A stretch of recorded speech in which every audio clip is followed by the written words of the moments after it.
Arya Manggada seri 3. Sang Penerus. Cerita, Esa Mintarja. Audiobook, novel silat. Bab 20. Aku telah mengatakan bahwa Kiai Kajar berada di antara mereka yang ingin memiliki pusaka-pusaka itu, jawab Kiai Gumrah dengan nada tinggi. Iblis itu benar-benar berkhianat, berkata Juragan Gula itu, sebenarnya ia termasuk orang terbaik di perguruan kita. Ia tidak usah ikut berusaha merampas pusaka-pusaka itu karena pusaka-pusaka itu termasuk miliknya juga, berkata Buta Ijo. Lalu katanya pula, dengan demikian ia berusaha untuk merampas miliknya sendiri.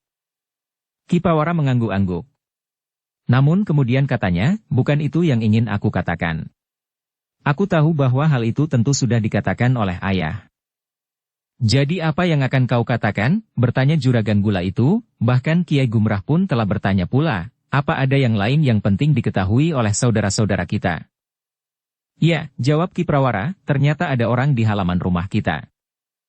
Kau lihat itu? Bertanya Kiai Gumrah. Ya.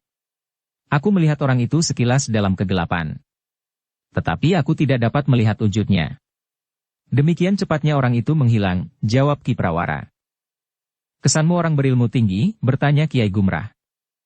Ya, jawab Ki Prawara, karena itu aku mengurungkan untuk membawa mangkuk-mangkuk minuman kemari. Sementara itu di rumah selain minuman ada pula ketela rebus yang masih hangat. Kalau begitu, aku akan mengambilnya, berkata Buta Ijo. Kita tidak usah mengambilnya dan membawanya kemari. Kita nanti jika pembicaraan memang sudah selesai, bersama-sama pergi ke rumah. Kita akan minum dan makan ketela rebus di rumah. Biar berimpitan, tetapi tentu lebih mapan. Kita tidak perlu membawa mangkuk ke sana kemari, berkata Ki Prawara. Baiklah, jawab orang yang bertubuh kekurusan, kita ke sana sekarang. Sebentar lagi aku tentu sudah tertidur di sini. Ki Prawara termangu-mangu sejenak. Namun ia pun bertanya, apakah pembicaraan kita sudah benar-benar selesai? Masih ada 1-2 pesan yang penting, berkata Kiai Gumrah sambil beringsut setapak. Sebenarnya lah Kiai Gumrah masih memberikan beberapa pesan kepada saudara-saudara seperguruannya. Ia pun masih perlu membicarakan langkah-langkah yang harus segera diambil bersama saudara-saudara seperguruannya meskipun mereka telah menunjuk 5 orang yang akan mengatur segala-galanya. 2 hari lagi kalian wajib datang ke rumahku. Ada atau tidak ada kepentingan? Waktunya sudah terlalu sempit, berkata Kiai Gumrah, tetapi harus diatur sehingga kalian tidak datang bersama-sama. Ada yang datang pagi, siang atau sore atau malam. Mungkin rumahku selalu diawasi. Saudara-saudara seperguruannya mengangguk-angguk. Tidak seorang pun yang menolak. Namun dalam pada itu, selagi Kiai Gumrah masih berbicara dengan saudara-saudara seperguruannya, maka pintu rumah Kiai Gumrah diketuk orang perlahan-lahan. Bukan pintu depan, tetapi pintu butulan. Seisi rumah itu pun menjadi berdebar-debar. Manggada dan Laksana telah siap untuk pergi ke pintu. Namun Nyi Prawara telah menahannya. Ia memberi isyarat agar keduanya tidak membuka pintu itu lebih dahulu. Nyi Prawara lah yang kemudian melangkah mendekati pintu sambil bertanya, siapa? Aku Nyai, jawab suara di luar. Aku siapa? Bertanya Nyi Prawara yang rasa-rasanya belum pernah mengenal suara itu. Aku ingin berbicara dengan Manggada dan Laksana, Nyai, jawab suara itu. Nyi Prawara termangu-mangu. Sementara Manggada dan Laksana melangkah mendekati pintu butulan. Tetapi Nyi Prawara telah memberi isyarat agar mereka berhenti beberapa langkah dari pintu butulan itu. Tetapi siapa kau Kisanak? Bertanya Nyai Prawara, sementara Winih telah mempersiapkan dirinya menghadapi segala kemungkinan. Namun suara itu terdengar lagi. Aku tidak mengharapkan mereka keluar. Aku hanya ingin memberikan pesan. Nyi Prawara termangu-mangu sejenak. Namun kemudian ia pun telah memberikan isyarat kepada Manggada dan Laksana untuk mendekati pintu. Siapakah kau Kisanak? Bertanya Manggada. Kau masih ingat aku? Ki Pandi, terdengar suara di luar. Ki Pandi. Hampir berbareng Manggada dan Laksana mengulang nama itu. Ya. Dengarlah suara kedua sahabatku itu. Manggada dan Laksana saling berpandangan. Yang kemudian terdengar adalah suara 2 ekor harimau menggeram. Aku kenal, Ki Pandi. Sahut Manggada. Nah, aku hanya ingin memberikan isyarat. Di Banjar Tua itu, saudara-saudara seperguruan Kiai Gumrah telah bertemu dan berbicara tentang Kiai Windukusuma dan orang yang mereka kenal dengan sebutan Panembahan. Sebenarnya lah Panembahan itu adalah Panembahan yang pernah kita kenal dahulu. Yang mencari gadis-gadis bersih untuk mencuci kerisnya dengan darah gadis-gadis bersih itu. Sekarang ia pun mulai haus akan darah lagi. Nah, katakan kepada Kiai Gumrah, bahwa meskipun aku tidak berkepentingan langsung, tetapi aku akan menyertai mereka jika mereka akan pergi menemui Ki Windukusuma dan Panembahan itu. Salah seorang saudara seperguruannya ada pula yang bergabung dengan Kiai Windukusuma. Namanya Kiai Kajar. Ya, jawab Manggada dan Laksana yang juga sudah mendengar tentang seseorang yang bernama Kiai Kajar sebagaimana dikatakan oleh kedua orang tawanan itu. Karena itu, maka aku minta kau sampaikan keinginanku menyertai mereka. Kita akan bertemu lagi pada kesempatan lain. Aku ingin mendapat keterangan, apakah niatku ini diterima atau tidak. Aku tidak mempunyai pamrih apapun juga dalam soal ini, kecuali menghentikan perbuatan Panembahan yang sudah dikuasai oleh kuasa kegelapan itu, berkata suara di luar dinding. Apakah Ki Pandi ingin bertemu dan berbicara dengan kakek atau paman Prawara, atau bibi yang sekarang ada di rumah, bertanya Manggada. Bukankah Nyi Prawara sudah mendengar kata-kataku? Bukankah aku tidak perlu mengulanginya? Bertanya Ki Pandi. Tetapi Ki Pandi belum berbicara dengan bibi. Desis Manggada. Baiklah. Berkata Ki Pandi, aku mohon Nyi Prawara sudi mendengarkan aku. Aku mendengar Kisanak, jawab Nyi Prawara. Aku berkata sebenarnya Nyai. Aku tidak mempunyai pamrih apapun, karena kehidupan duniawi sudah lampau bagiku. Tetapi sebaiknya Kisanak bertemu dengan ayah, jawab Nyi Prawara. Aku akan menemuinya pada kesempatan lain, jawab Ki Pandi. Nyi Prawara masih akan berbicara lagi. Tetapi Ki Pandi itu berdesis, aku mohon diri. Pertemuan di Banjar itu sudah selesai. Mereka sudah datang kemari. Satu kesempatan Kisanak. Bukankah Kisanak dapat bertemu dengan banyak orang sekaligus, berkata Nyi Prawara. Tetapi sudah tidak terdengar jawaban lagi. Yang berada di dalam dinding rumah itu tidak mendengar suara kaki Ki Pandi yang beringsut menjauh. Demikian pula kedua ekor harimau yang agaknya ikut bersama Ki Pandi. Orang itu sudah pergi, desis Laksana. Sebenarnya lah sejenak kemudian, pintu rumah itu diketuk orang. Terdengar suara beberapa orang bercakap-cakap di luar. Bahkan terdengar suara tertawa pula di antara mereka.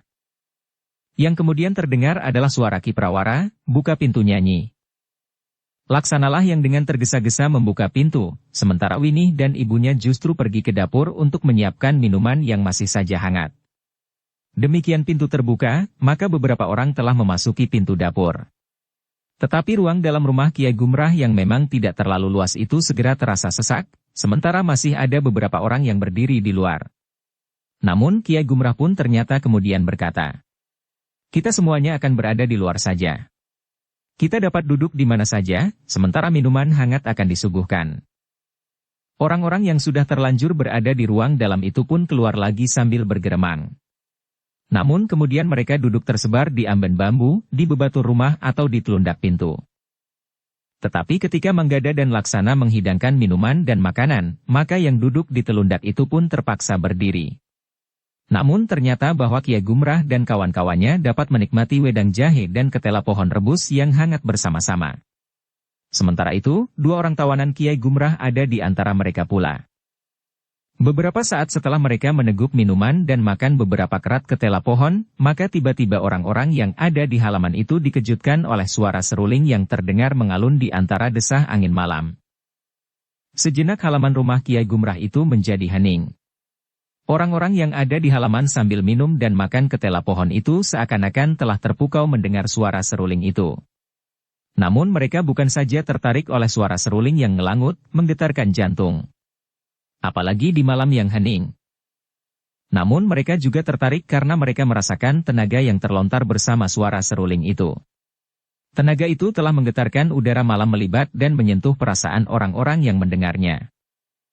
Kiai Gumrahlah yang kemudian bangkit berdiri dan berkata kepada kawan-kawannya, orang yang meniup seruling itu agaknya ingin tahu, apakah jantung kita masih tetap berdegup. Siapakah orang itu? Bertanya buta ijo, apakah aku harus berteriak untuk menghentikan suara seruling itu? Bukan suara seruling itu yang berhenti, jawab Juragan Gula, tetapi tetangga-tetangga Kiai Gumrah lah yang akan terbangun semuanya. Buta ijo itu tertawa. Justru berkepanjangan. Kiai Gumrah tidak mencegahnya. Ia tahu bahwa buta ijo itu tidak senang mendengar suara seruling yang ngelangut. Seakan-akan ratapan dari dalam dasar lueng yang sangat dalam. Tetapi suara seruling itu tidak berhenti. Nadanya justru meninggi, seakan-akan menggapai lapisan awan di tataran langit ketujuh. Namun kemudian menukik menyambar seperti burung elang yang sering nampak berterbangan di atas padukuhan itu. Setan itu. Geram buta ijo. Tenanglah. Berkata Juragan Gula itu, kau tidak usah menjadi gelisah seperti itu. Bukankah suara seruling itu tidak mengganggu kita? Memang tidak. Tetapi aku merasakan betapa sombongnya orang yang meniup seruling ini, jawab buta ijo itu. Aku tidak yakin bahwa ia seorang yang sombong. Tetapi aku justru mengira bahwa orang itu ingin memperkenalkan diri, jawab Kiai Gumrah. Kau rasakan suara itu mulai menggelitik? Bertanya buta ijo. Hanya menggelitik. Tidak menyakiti. Jawab Kiai Gumrah. Aku lebih senang disakiti daripada digelitik, jawab buta ijo itu. Namun tiba-tiba saja Manggada yang ada di ruang dalam melangkah keluar. Sejenak ia berdiri termangu-mangu. Namun kemudian katanya kepada Kiai Gumrah, Kek, barangkali aku tahu, siapakah yang meniup seruling itu? Heh, dari mana kau tahu? Bertanya buta ijo itu dengan serta-merta. Manggada memang ragu-ragu. Tetapi Kiai Gumrah itu pun berkata, katakan apa yang kau ketahui. Manggada menarik nafas dalam-dalam untuk menenangkan jantungnya yang berdetak semakin keras karena semua mata memandang ke arahnya. Namun kemudian ia pun berkata, Kek. Aku menduga bahwa yang meniup seruling itu adalah Ki Pandi. Siapakah Ki Pandi itu? Bertanya orang yang selalu menyebut dirinya berilmu tinggi. Orang yang memiliki kedua ekor harimau yang selalu datang setiap saat diperlukan. Seakan-akan mereka tahu kapan mereka harus datang membantu, jawab Manggada. Orang bongkok itu, berkata Kiai Gumrah kemudian. Orang bongkok dari hutan Jati Malang, bertanya orang yang kekurus-kurusan yang lebih banyak memejamkan matanya dan terkantuk-kantuk. Namun dapat menangkap semua pembicaraan di sekitarnya dengan jelas. Ia tidak berasal dari hutan Jati Malang, jawab orang yang bertubuh sedang, berkumis panjang, ia memang pernah tinggal di hutan itu. Tetapi tidak terlalu lama. Kia mengenalnya, bertanya Manggada. Pada umumnya kami mengenalnya, jawab Kiai Gumrah, tetapi tidak terlalu akrab. Heh, dari mana kau tahu bahwa yang meniup seruling itu orang bongkok dari Jati Malang? Bertanya buta ijo. Kami berdua pernah tinggal bersamanya. Bersama Ki Ajar Pangukan di belakang hutan Jati Malang, jawab Manggada. Semua orang justru tertarik pada pengakuan Manggada itu kecuali Kiai Gumrah, karena ia pernah mendengarnya. Jadi kau juga pernah tinggal di hutan Jati Malang, bertanya orang yang menyebut dirinya berilmu tinggi. Iya, Kiai. Jawab Manggada, kami datang ke belakang hutan Jati Malang bersama Ki Wiradadi, seorang yang mencari anak gadisnya yang hilang. Kami bertemu dengan Ki Ajar Pangukan dan Ki Pandi. Bahkan kemudian sekelompok prajurit Pajang yang mencium keberadaan Panembahan Lebdagati di belakang hutan Jati Malang, di lereng gunung, telah datang pula. Tetapi Panembahan Lebdagati itu berhasil melepaskan diri. Aku yakin bahwa Panembahan di belakang hutan Jati Malang itu tentu Panembahan yang bekerja bersama Kiai Windu Kusuma dan Kiai Kajar, berkata Kiai Gumrah. Kita memang harus menghancurkan mereka. Kita tidak usah menunggu prajurit Pajang. Kita akan menyelesaikan persoalan dengan Kiai Windu Kusuma itu sendiri, berkata Juragan Gula itu. Semuanya mengangguk-angguk. Suara seruling itu masih terdengar, mengalun menggetarkan udara malam yang terasa semakin dingin. Tetapi ketika mereka mengetahui bahwa yang membunyikan seruling itu adalah orang bongkok dari hutan Jati Malang, maka mereka tidak lagi merasa sangat terganggu. Getaran yang dilontarkan memang bukan getaran yang dapat mengguncang jantung. Namun seperti yang dikatakan oleh Kiai Gumrah, orang bongkok itu seakan-akan ingin memperkenalkan dirinya. Manggada pun kemudian berkata lagi. Ki Pandi pernah langsung bertempur dengan Panembahan. Namun Panembahan itu berhasil melepaskan diri. Agaknya usahanya untuk menghentikan langkah-langkah Panembahan yang dipengaruhi oleh kuasa kegelapan itu tidak akan berhenti. Apakah orang bongkok itu selalu membawa seruling? Bertanya orang yang terkantuk-kantuk itu. Sepengetahuanku, ia memang mempunyai sebuah seruling, jawab Manggada. Kenapa ia tidak menemui kami sekarang? Bertanya Buta Ijo. Ia memang telah datang. Ia berbicara dengan kami. Juga dengan Bibi Prawara. Tetapi Ki Pandi masih belum bersedia menemui kakek sekarang. Pada satu saat ia memang akan berusaha untuk dapat berbicara dengan kakek, karena Ki Pandi telah menyatakan untuk menyertai kakek dan saudara-saudaranya pergi ke sarang Kiai Windukusuma. Bahkan Ki Pandi juga mengetahui bahwa di sana ada seorang yang bernama Kiai Kajar.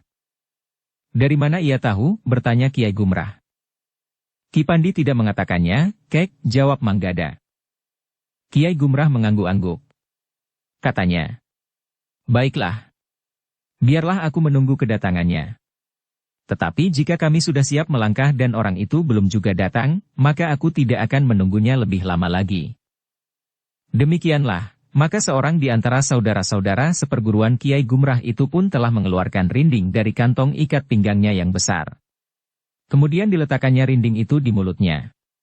Sejenak kemudian, beralunlah lagu yang berdengung menggetarkan udara malam, menyentuh getaran suara seruling yang masih terdengar.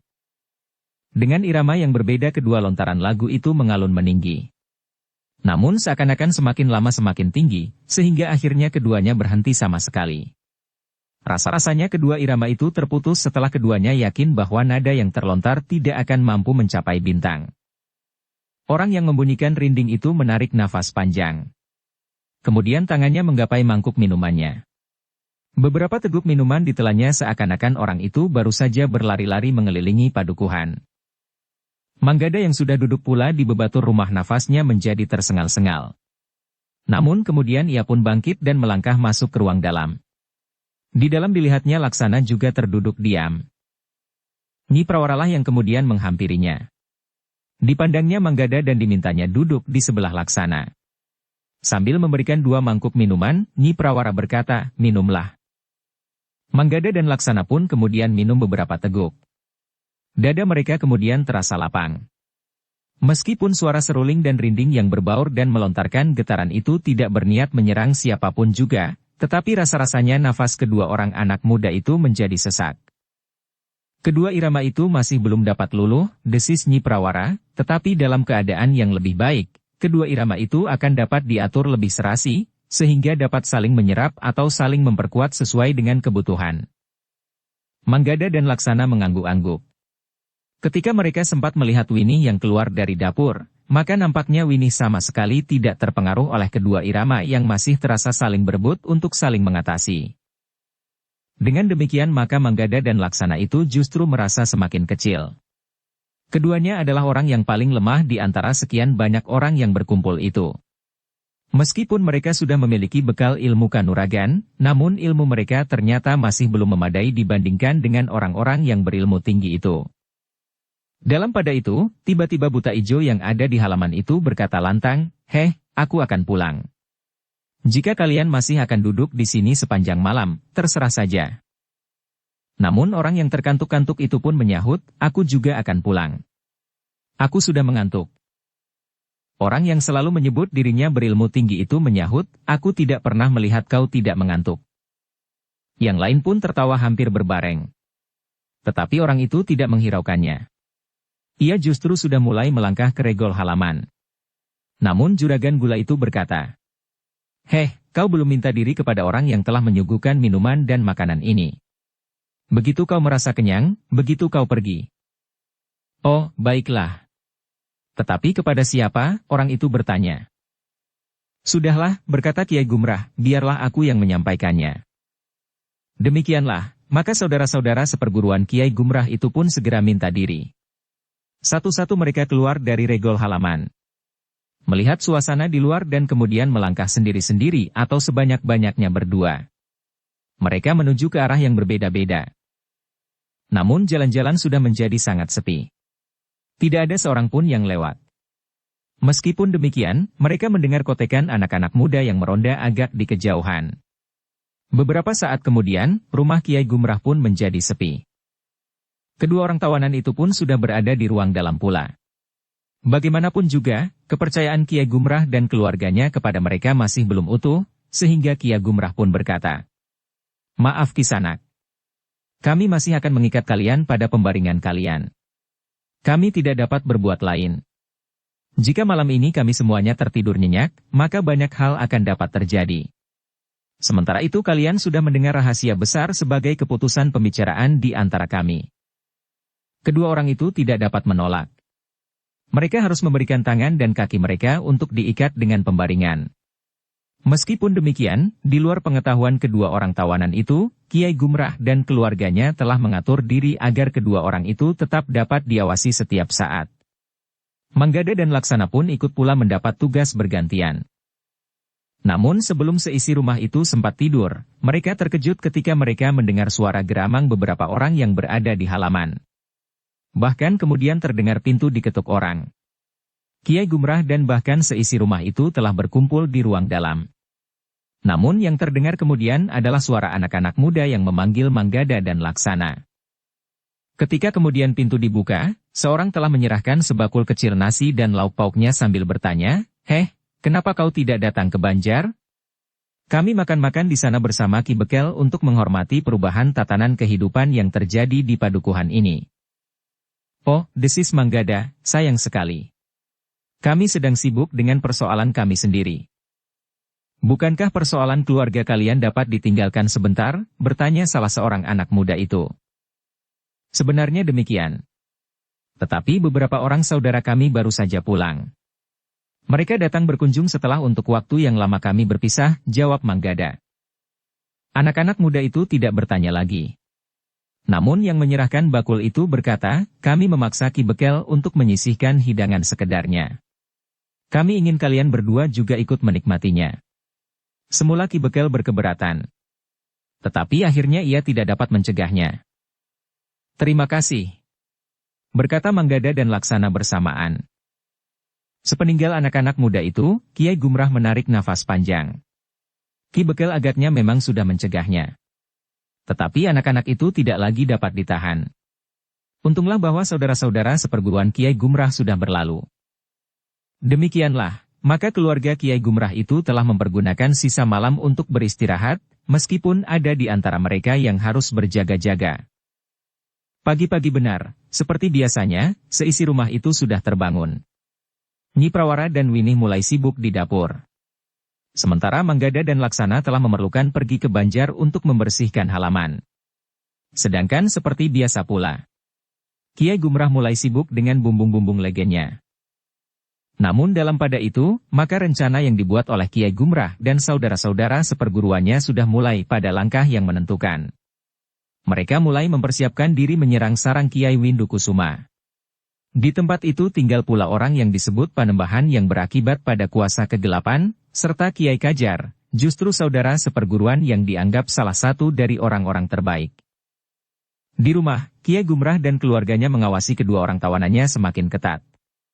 Kedua orang itu sudah mendengar rencana terpenting dari Kiai Gumrah dan saudara-saudara seperguruannya. Sebelum mereka menyelesaikan persoalan mereka dengan Kiai Windukusuma, maka kedua orang itu sama sekali tidak akan diizinkan berhubungan dengan orang lain. Namun pagi itu, ketika Kiai Gumrah telah mengumpulkan bumbungnya yang baru saja dipungut dari batang-batang kelapa dan dituang di tempayan, sementara Manggada dan Laksana yang sudah terbiasa membantunya sedang sibuk dengan perapian, maka mereka pun telah dikejutkan oleh kedatangan seseorang yang pernah mereka kenal. Kundala. Kiai Gumrah memang terkejut. Dengan tergopoh-gopoh dipersilahkan Kundala itu masuk ke dapur. Tetapi Kundala itu berkata, "Waktuku hanya sedikit sekali, Kiai." "Apakah kau sedang bertugas?" bertanya Kiai Gumrah. "Iya, Kiai. Aku harus menghubungi seseorang di pasar dan membawanya ke sarang kami." "Apakah kau sudah pergi ke pasar?" bertanya Kiai Gumrah. "Aku baru berangkat ke pasar. Aku memerlukan singgah sebentar," jawab Kundala. "Apakah kau yakin bahwa kau tidak diawasi?" bertanya Kiai Gumrah pula. "Aku yakin, karena aku memilih jalan bulak," jawab Kundala. "Sekarang, apa yang akan kau katakan?" bertanya Kiai Gumrah selanjutnya. Panembahan tidak sabar lagi. Malam setelah 3 hari mendatang, rumah ini akan didatanginya dengan kekuatan penuh. Orang yang akan aku hubungi adalah salah satu di antara orang terpenting di lingkungan kelompok Panembahan. Apakah Panembahan itu bernama Lebdagati? Bertanya Kiai Gumrah. Aku tidak tahu Kiai. Yang aku ketahui hanyalah Panembahan begitu saja.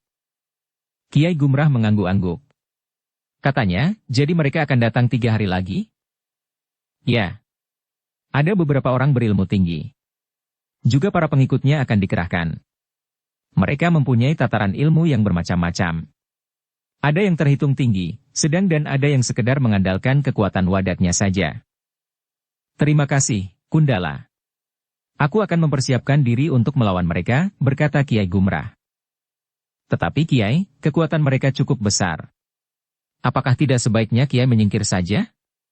Ketika Darpati datang kemari bersama beberapa orang kawannya, itu tentu hanya sekedar penjajagan, meskipun Darpati bersama 7 orang lainnya harus dikorbankan, dan bahkan ada di antara mereka yang berilmu tinggi hampir setingkat Darpati sendiri. Tetapi yang dipersiapkan nanti adalah jauh lebih besar dari itu. Mungkin berlipat 3 atau 4. Kau akan ikut serta? Bertanya Kiai Gumrah. Iya, Kiai. Aku akan ikut bersama mereka, jawab Kundala. Kiai Gumrah mengangguk-angguk. Ketika kemudian Ki Prawara datang, maka dipersilahkannya Ki Prawara untuk ikut berbincang. Namun agaknya waktu Kundala amat sempit. Karena itu, maka katanya, aku harus segera pergi ke pasar. Sebentar lagi siang itu tentu menyusul untuk mengawasi perjalananku. Terima kasih Kundala. Berhati-hatilah, pesan Kiai Gumrah. Demikianlah, maka Kundala pun segera meninggalkan tempat itu. Manggada dan Laksana masih tetap duduk di perapian. Sementara Nyi Prawara dan Winih pun telah mendekat Kiai Gumrah untuk ikut mendengar keterangan Kundala. Kiai Gumrah pun tidak merahasiakannya pula. Bahkan kepada Manggada dan Laksana. Namun Kiai Gumrah masih menjaga, agar para tawanannya yang masih saja diikat di ruang dalam tidak ikut mendengarnya. Jadi, langkah apa yang akan kita ambil? Bertanya Ki Prawara. Aku akan berbicara dengan beberapa orang yang dapat aku hubungi. Menurut pendapatku, rencana kita tetap.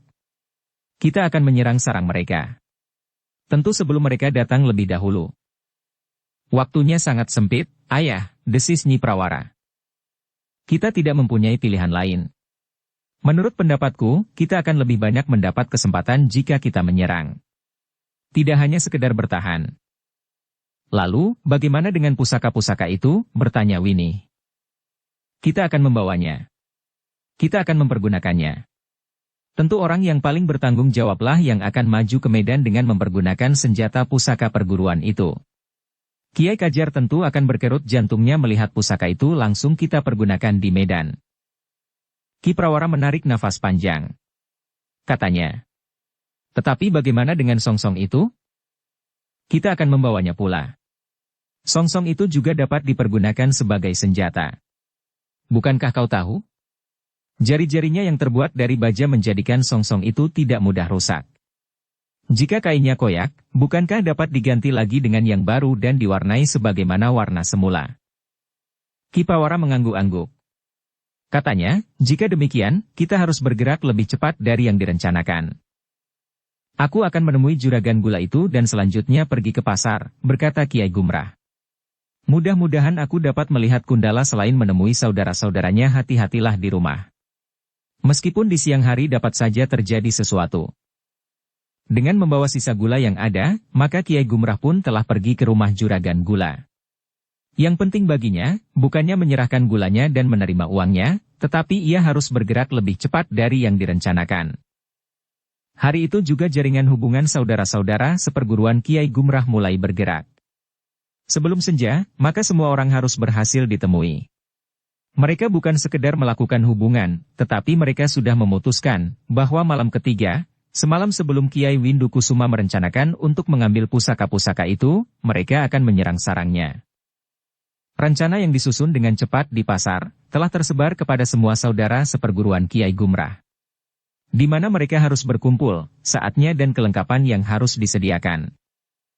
Sementara itu, ketika Kiai Gumrah masih berada di pasar bersama 2-3 orang penjual gula, termasuk juragan gula itu, ternyata mereka sempat melihat orang yang dijemput oleh Kundala. Dengan sengaja Kundala mengajak orang itu berjalan melewati sisi pasar yang khusus dipergunakan bagi para pedagang dan penjual gula kelapa. 2 orang. Desis Kiai Gumrah. Juragan gula itu mengangguk-angguk. Katanya, menurut ingatanku, yang tua itu datang dari perguruan Susuhing Angin. Ya. Aku masih ingat. Yang muda itu tentu salah seorang dari perguruan itu juga. Mungkin murid utama dari pemimpin perguruan Susuhing Angin itu, jawab Kiai Gumrah. Iblis itu telah melibatkan perguruan yang banyak dikenal itu pula. Apakah orang itu tidak mengenal kita, desis Kiai Gumrah? Mereka tidak sempat berpaling ke arah kita. Apalagi kita sempat menyembunyikan wajah kita. Tetapi agaknya mereka memang tidak mengira bahwa kita ada di sini, jawab juragan gula itu. Kiai Gumrah mengangguk-angguk. Ia pun berpendapat bahwa kedua orang yang berjalan bersama Kundala itu tidak melihat mereka di antara keranjang-keranjang gula yang berserakan. Ketika Kiai Gumrah tiba di rumahnya, maka ia pun telah mempersiapkan segala sesuatu. Bukan saja senjata-senjata mereka serta pusaka-pusaka yang mereka rawat dan mereka jaga dengan baik itu. Tetapi juga persiapan ketahanan jiwani untuk menghadapi satu tugas yang sangat berat. Kita, seisi rumah ini akan berangkat semuanya. Berkata Kiai Gumrah, semua pusaka yang ada akan ikut dalam pertempuran. Nyi Prawara menarik nafas dalam-dalam. Katanya, baiklah. Kita semuanya harus mempersiapkan diri sebaik-baiknya. Namun tiba-tiba saja hampir di luar sadarnya Manggada bertanya. Bagaimana dengan Ki Pandi? Jika aku bertemu sebelum saat pertempuran terjadi, maka aku akan memberitahukan kepadanya. Jika ia datang terlambat, apa boleh buat, jawab Kiai Gumrah. Manggada tidak bertanya lagi. Ia sadar bahwa Kiai Gumrah tidak dapat bergantung kepada Ki Pandi. Apalagi setelah ia mendengar bahwa Panembahan akan mengambil langkah terakhir karena Purnama sudah menjadi semakin dekat. Di hari berikutnya, maka beberapa orang sengaja datang ke pasar untuk saling bertemu. Sedangkan di sore hari, bahkan sampai malam, beberapa orang yang lain telah datang pula ke rumah Kiai Gumrah untuk mendapatkan penjelasan. Namun saudara-saudara seperguruan Kiai Gumrah benar-benar sudah siap untuk menghadapi tugas yang berat itu. Kepada saudara-saudara seperguruannya, Kiai Gumrah juga sudah mengatakan niat Ki Pandi untuk bersama mereka menghadapi Kiai Windukusuma dan orang yang disebut Panembahan itu. Satu hal yang barangkali ada di antara kalian yang belum mengetahui, bahwa Ki Pandi memelihara 2 ekor harimau yang akan dapat diajak bersamanya dalam tugas-tugas beratnya, berkata Kiai Gumrah. Bagaimana kita dapat menghubunginya, bertanya orang yang selalu menyebut dirinya berilmu tinggi. Kita hanya dapat menunggu orang bongkok itu datang kepada kita, jawab Kiai Gumrah. Dalam pada itu, kedua orang tawanan yang ada di rumah Kiai Gumrah itu pun melihat kesibukan yang semakin meningkat. Tetapi mereka merasa bahwa mereka sama sekali tidak berhak untuk bertanya apapun kecuali jika Kiai Gumrah mengajak mereka berbicara. Ketika matahari terbit di hari berikutnya, maka keluarga Kiai Gumrah mulai dibayangi ketegangan. Hari itu adalah hari yang menentukan. Menjelang malam mereka akan berkumpul di tempat yang ditentukan, kemudian mereka akan menyerang sarang Kiai Windukusuma yang di dalamnya terdapat pula orang yang disebut Panembahan, Kiai Kajar serta orang yang baru datang dari perguruan Susuhing Angin. Namun Kiai Gumrah masih juga pergi ke pasar untuk mengadakan hubungan terakhir sebelum segalanya dimulai. Di pasar, Kiai Gumrah juga melihat Kundala berjalan dengan seorang kawannya. Namun Kiai Gumrah merasa bersyukur bahwa Kundala masih mendengar suara nuraninya yang paling dalam, sehingga ia tidak mengatakan kepada kawannya tentang kegiatan Kiai Gumrah itu. Sementara Kiai Windukusuma masih juga mempercayainya meskipun kemampuan Kundala dianggap kurang memadai lagi di antara para pengikut Kiai Windukusuma. Meskipun demikian, Kundala masih sering mendapat tugas-tugas khusus sebagaimana dilakukannya itu. Meskipun hanya sekedar sebagai penghubung. Dalam pada itu Kiai Gumrah masih juga bertemu dan berbicara dengan beberapa orang saudara seperguruannya. Pertemuan itu memang penting, justru pada saat-saat terakhir menjelang pertempuran yang menentukan. Untuk meyakinkan keberhasilan rencananya, Kiai Windukusuma memang mengirimkan orang untuk melihat keadaan rumah Kiai Gumrah. Yang mendapatkan tugas memang bukan Kundala, karena Kiai Windukusuma mencemaskan bahwa Kundala akan dapat dikenali oleh Kiai Gumrah atau cucu-cucunya. Orang itu memang melaporkan bahwa terdapat kesibukan di rumah penjual gula itu. Namun kesibukan itu masih terbatas sekali. Orang itu belum melihat usaha-usaha Kiai Gumrah untuk menyusun pertahanan di rumahnya. Orang-orang yang berdatangan pun telah meninggalkan rumahnya. Bahkan tidak ada lagi nampak orang-orang yang bermalam di rumahnya. Namun Kundala tahu benar, kapan orang itu mengawasi rumah Kiai Gumrah, dan kapan rumah itu terlepas dari pengawasan. Di siang hari rumah itu justru jarang sekali diawasi. Sekali-sekali memang ada orang yang ditugaskan. Namun di kesempatan lain, Kiai Windu Kusuma sekedar melepaskan burung-burung elang yang telah mendapat latihan khusus itu. Pada hari yang terakhir itu, Kiai Gumrah memang tidak terlalu lama berada di pasar. Ketika matahari memanjat langit semakin tinggi, justru saat pasar sedang mencapai puncak keramaiannya, Kiai Gumrah telah meninggalkan pasar, karena masih banyak yang harus dipersiapkan. Ia tidak dapat ingkar akan tugas yang dibebankan kepadanya, karena ia dianggap saudara seperguruan yang terbaik. Karena itu, ia akan memikul tanggung jawab terberat atas rencana mereka. Penyerangan ke sarang Kiai Windu Kusuma, karena Kiai Gumrah dan saudara-saudara seperguruannya menganggap langkah itu merupakan cara yang terbaik untuk mempertahankan diri serta mempertahankan hak mereka. Namun ketika Kiai Gumrah mendekati sudut padukuhannya, ia pun tertegun. Ia melihat seseorang yang duduk di atas seonggok batu padas di bawah sebatang pohon turi. Orang bongkok itu, desis Kiai Gumrah. Orang itu memang Ki Pandi. Demikian ia melihat Kiai Gumrah melangkah mendekatinya, maka ia pun mulai beringsut. "Apakah kau menunggu aku?" bertanya Kiai Gumrah. "Ya," jawab orang itu. "Ada sesuatu yang ingin kau katakan?" bertanya Kiai Gumrah pula. "Aku sudah berpesan kepada cucumu, bahwa aku akan menemuimu sekitar 2-3 hari kemudian.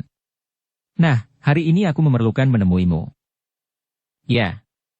Cucu-cucuku sudah mengatakannya. Juga sudah mengatakan niatmu untuk bersama-sama menghancurkan Panembahan yang mengabdi pada kuasa kegelapan itu. Aku menempatkan diri dalam pasukanmu. Aku menunggu perintahmu. Aku hanya seorang diri bersama 2 ekor harimauku. Mereka akan ikut bersamaku," berkata Ki Pandi. Kiai Gumrah mengangguk-angguk. Meskipun tidak terlalu akrab, namun Kiai Gumrah mempercayai Ki Pandi, sehingga karena itu, maka Kiai Gumrah pun telah memberitahukan rencananya untuk menyerang malam nanti. "Apakah kalian sudah menguasai medan?" bertanya Ki Pandi. "Saat kami berkumpul nanti, 2 orang yang kami tugaskan untuk melihat dan mengamati keadaan akan memberikan laporan tentang medan. Selain itu, ada 2 orang tawanan kami yang bersedia menguraikan serba sedikit sasaran yang akan kita datangi malam nanti. Juga sedikit tentang kekuatan mereka." Bersambung ke bab 21. Dukung kami dengan subscribe, follow, like, komen dan share. Terima kasih.